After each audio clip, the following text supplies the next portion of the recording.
দুর্গাপুজোর শপিং করতে আমি রিসেন্টলি গেছিলাম গড়িয়াহাটে। আর গড়িয়াহাটে গিয়ে সবার প্রথমে এই সুন্দর চোখ ধাঁধানো জুয়েলারিগুলো দেখে তো আমার চোখ আর মন দুটোই আটকে গেল। একটা যেন আরেকটার থেকেও বেশি সুন্দর।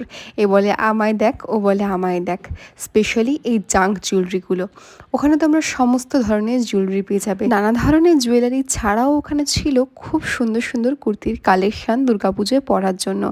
চিকেন কারি, জামদানি, স্পেশালি যেগুলোর উপরে এই মা দুর্গার মুখ আঁকা, ভীষণই সুন্দর লাগছিল দেখতে। এর সঙ্গে সঙ্গে ছিল নানা রকমের কালামকারি প্রিন্টের শর্ট আর লং স্কার্ট। আর অবশ্য ওয়েস্টার্ন কালেকশনও খারাপ না। নতুন জামার সঙ্গে সঙ্গে এরকম থ্রিফটের জামাও তোমরা পেয়ে যাবে 100-এ। তারপর ঢুকলাম এই শাড়ির গলিটাতে। দুদিকেই সুন্দর সুন্দর শাড়ি আর ডিজাইনার ব্লাউজ। প্রাইস আর সব ডিটেলস নিয়ে আমি অলরেডি একটা লং ভিডিও আমার চ্যানেলে পোস্ট করেছি, রিলেটেড ভিডিও সেকশনে দিয়ে দিলাম, সেখান থেকে দেখে নিও। So that's it for today. দেখা হবে পরের ভিডিওতে। টাটা।